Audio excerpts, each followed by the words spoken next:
She didn't expect her life to change because of one word, but that's exactly what happened to Anya Volkova on the cold morning she walked out of Ninoy Aquino International Airport and inhaled Manila's signature blend of humidity, traffic exhaust, and barbecue smoke. It was a smell she would later describe as suffocating, confusing, and somehow comforting, much like everything she was about to experience. The taxi driver waved enthusiastically the moment she stepped outside. Too enthusiastically, she thought. Russians tend to save energy for winter, but this man acted like greeting people was his cardio. She got into the taxi and said, "Can you take me to Makati, please?" The driver grinned at her in the rearview mirror. "Sure, ma'am. Will you come to the Philippines?" His accent wrapped around every syllable like a warm blanket that needed ironing. She blinked, surprised, fascinated. She had studied English for years, but she had never heard this version before. The vowels stretched like they were on vacation, the R softened like it was retiring, and the T transformed into something softer, almost friendly. She didn't know it yet, but that taxi ride was the beginning of her obsession. She spent her first week adjusting to everything. The heat that made her feel like she was being hugged by a wet towel, the jeepneys that looked like metallic rainbows with wheels, the people who smiled at her even when they weren't trying to sell anything. And the English? Oh, the English. It was everywhere. School kids speaking it casually in the mall.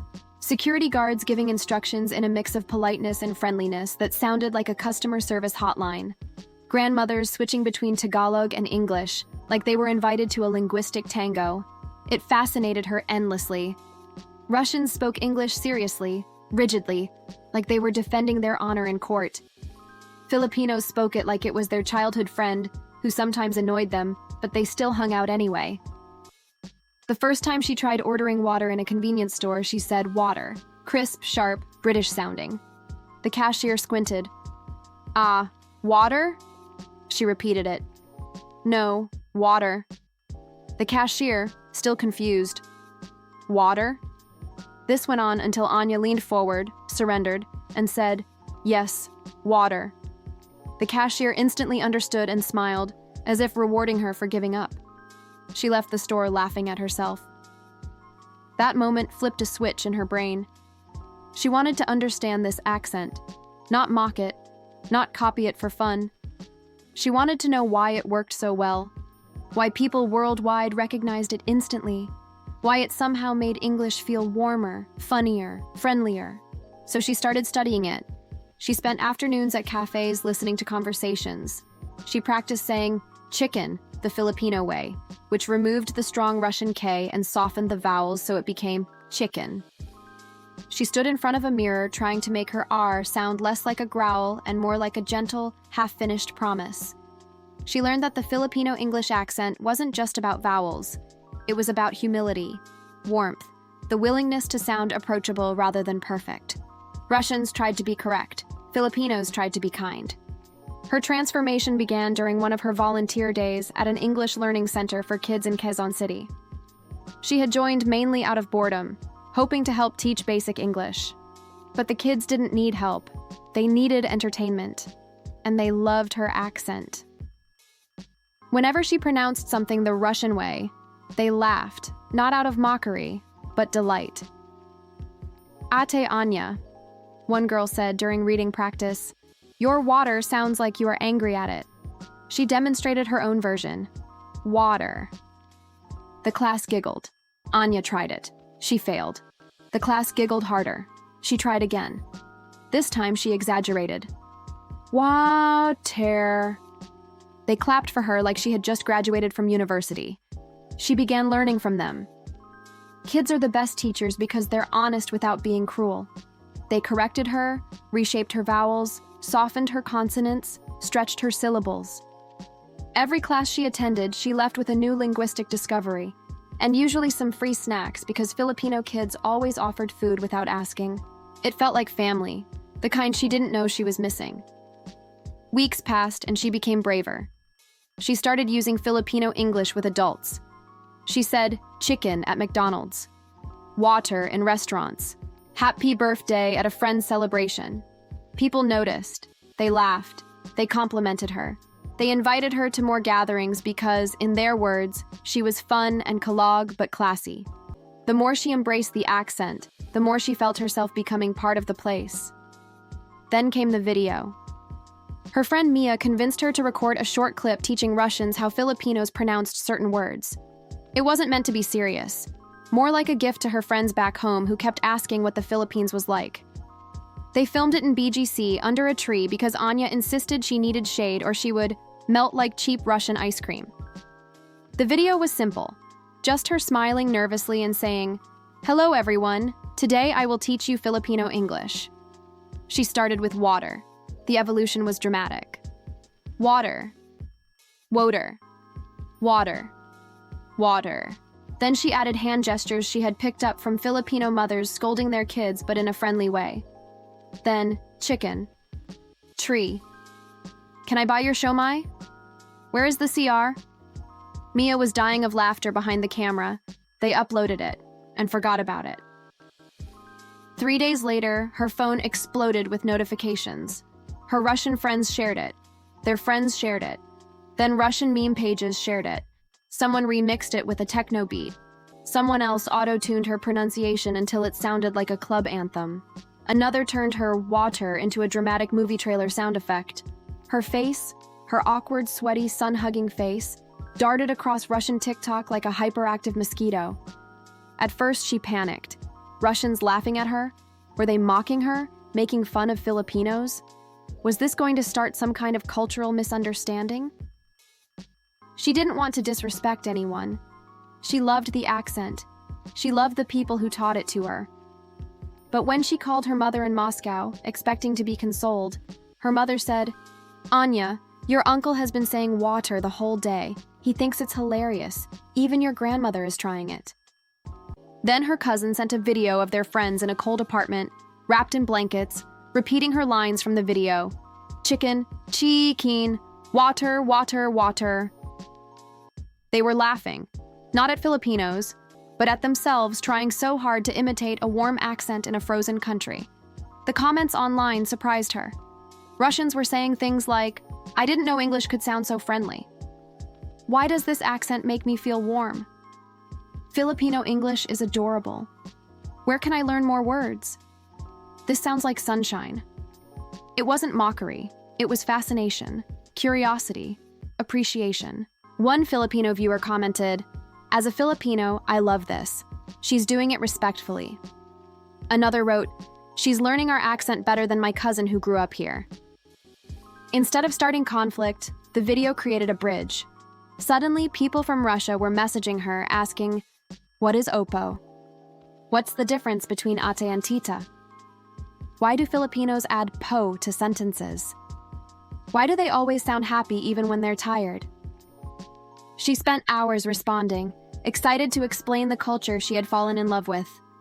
She told them about respect, warmth, humor, hospitality. She explained that for Filipinos, English wasn't just a language. It was survival, opportunity, identity, and sometimes a shield. The accent wasn't imperfect. It was practical, musical, emotional. Her Russian audience grew overnight. They wanted more. They wanted to hear her explain Taglish. They wanted to see more Filipino food. They wanted to understand why Filipinos seemed so naturally positive. They wanted to learn the accent, not as a joke, but as a way to communicate warmly. So she began filming more clips, short videos teaching Russians how to say ate, kuya, bez, kalig, and barkada. She taught them how to say wait lang, stretching the lang until it felt like a rubber band. She taught them saan ka and tarana and ainako, which became the most popular because Russians said it matched their daily emotional state perfectly. With every video, her Russian audience grew. And so did her Filipino following, who adored seeing their culture appreciated so sincerely. People from both countries messaged her, thanking her for the connection she was creating. Some said they reunited with Filipino friends they had lost contact with. Others said they felt proud seeing their accent treated with respect, not ridicule. She realized something important. Accent isn't just pronunciation. Accent is culture. Accent is emotion. Accent is identity. By embracing Filipino English, she was embracing an entire way of life, one filled with warmth, humor, connection, and unending friendliness. And then came the invitation that would change everything. A Russian TV show emailed her. They wanted her to come home and teach the Filipino English accent on live television. They wanted a full segment, the story behind it, the cultural meaning, the humor, the warmth. They wanted her to teach Russia how to say waw-ter. She didn't know how to feel. She had fallen in love with her life in the Philippines, the food, the people, the messy beauty of daily chaos, the children she taught, the barkada that adopted her, the smile strangers gave her on the street, the heartfelt, kind tayo invitations even when the plate had only one piece of chicken left. Going back meant leaving all this behind. But something inside her whispered that maybe this could be an opportunity to bring the two worlds together, to share what she learned, to show Russians why Filipinos spoke English the way they did, and why it was beautiful. Mia, her Filipino friend, hugged her tight and said, "You're not leaving. You're just sharing where you came from. And when you're done, you come home here again." Home. The word hit her harder than any tall volcano tremor. She said yes. She booked a flight. The night before she left, her Filipino friends threw her a surprise despedida party. There was karaoke, pancit, lumpia, mango float, and emotional speeches. Someone played her viral waw-ter remix. They all danced to it, laughing until their stomachs hurt. She cried, overwhelmed by the love. As the plane lifted off the next morning, heading toward the cold skies of Russia, she pressed her face to the window and whispered, "Salamat, Pilipinas." But she had no idea that part 2 of her journey, taking Filipino English to Russia, would be wilder, funnier, more emotional, and far more meaningful than she could ever imagine. And she definitely didn't know that she was about to trigger something in Russia that would change both cultures in a way no one expected. The cold slapped her the moment she stepped out of the airport in Moscow, reminding her exactly why she left in the first place. She wrapped her scarf tighter around her neck and muttered, "Ang lamig," then laughed at herself because the Tagalog slipped out naturally. Her mother greeted her with a long hug, squeezing her like she was afraid the Philippines might steal her daughter back any second. Her father stood beside them, stoic as always, but even he cracked a smile. "Our celebrity has returned," he said. She rolled her eyes but couldn't deny that the attention was starting to feel real. Even at the airport, a few teens recognized her and whispered, "Waw-ter girl," before giggling. Russia had turned her into a meme, but the strange part was, she didn't mind. A meme can hurt, but it can also unite. Hers somehow became the latter. The night before her TV appearance, she rehearsed in front of the mirror. She said "water" 70 times, but it didn't feel right. Something was off. In the Philippines, the word came naturally because warmth surrounded her. Here, the cold stiffened her tongue. She missed the playful tone Filipino English carried. Her mother peeked inside her room. "You're talking to yourself." "I'm practicing," she replied. "You sound like you're summoning a spirit." Anya laughed. "Maybe I am." Her mother sat beside her. "Anya, whatever you do tomorrow, do it respectfully. Remember, you are representing another culture." Anya nodded. "I know, and I want them to love it the way I do." The morning of the show, she felt her stomach twist. The studio lights were bright enough to make her sweat, even in the cold, air-conditioned room. The host, a cheerful man with a voice that sounded like he owned 5 cats and yelled at them regularly, welcomed her with a booming introduction. The audience clapped. Then the host said, "Please teach us how Filipinos speak English. Our whole country is trying to say waw-ter correctly." Laughter erupted. Anya smiled nervously, but when she looked at the crowd, curious, open, excited, her fear melted. She began with sincerity. She explained that the Filipino English accent wasn't wrong. It was simply shaped by their history, languages, and warm culture. She told them how Filipinos speak with friendliness first, grammar second. She explained how intonation can sound like singing because many Filipinos grew up speaking melodically in their native languages. She taught them how to soften consonants and stretch vowels, demonstrating slowly. The audience echoed her, trying their best. "Now say water, like a Filipino," she instructed. 100 voices answered, "Water." The entire studio burst into laughter. Not mocking laughter, but joyful, childlike laughter. Russians laughing warmly felt like a miracle. Then she introduced chicken, trow pillow, paborit, birthday, and even closing na. The crowd loved it. It felt like she wasn't just teaching pronunciation. She was teaching warmth, humility, and the art of not taking oneself too seriously. The host laughed until he cried. Several audience members requested specific words. One man asked, "How do Filipinos say temperature?" She answered confidently, "Temperature." The audience repeated it. A woman asked, "How about comfortable?" She said, "Comfortable." They repeated it. The host jokingly said, "This language is softer than our winter bread." The audience erupted again. The producers were thrilled. They invited her back for another episode. But that was only the beginning. The day after her appearance, Russian social media exploded. New memes came out, but this time, they weren't versions of her. They were Russians imitating Filipino English respectfully. They filmed themselves ordering waw-ter in restaurants, confusing waiters. They tried saying chicken at home, making their pets tilt their heads in confusion. Couples practiced saying "Ainako," using it to express dramatic frustration.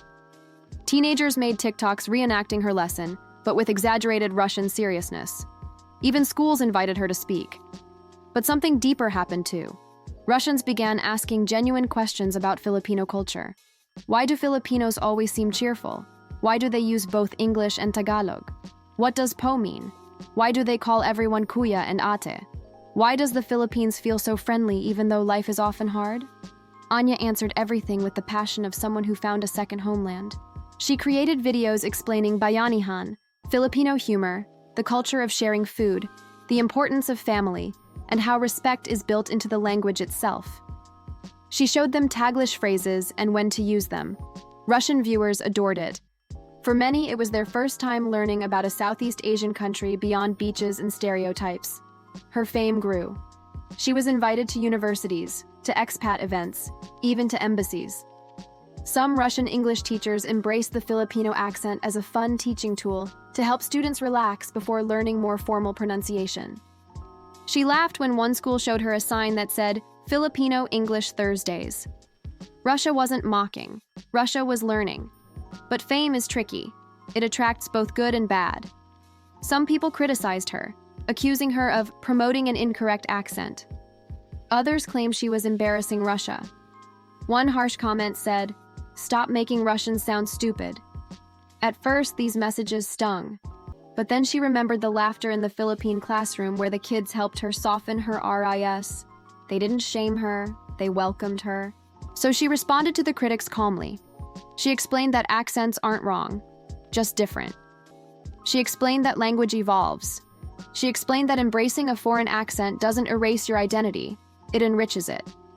Many critics softened after that. Her days became filled with interviews, recordings, cultural workshops, online Q&A sessions, and even brand offers.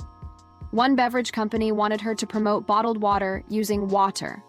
She wasn't sure whether to laugh or scream, but her favorite invitations were from cultural groups who genuinely wanted to understand the Philippines better. She even helped organize a Philippine festival in Moscow, complete with halo halo, adobo, and karaoke. Russians sang Filipino English versions of American songs. It was chaotic. It was beautiful. But as the weeks passed, she started to feel something tugging at her heart.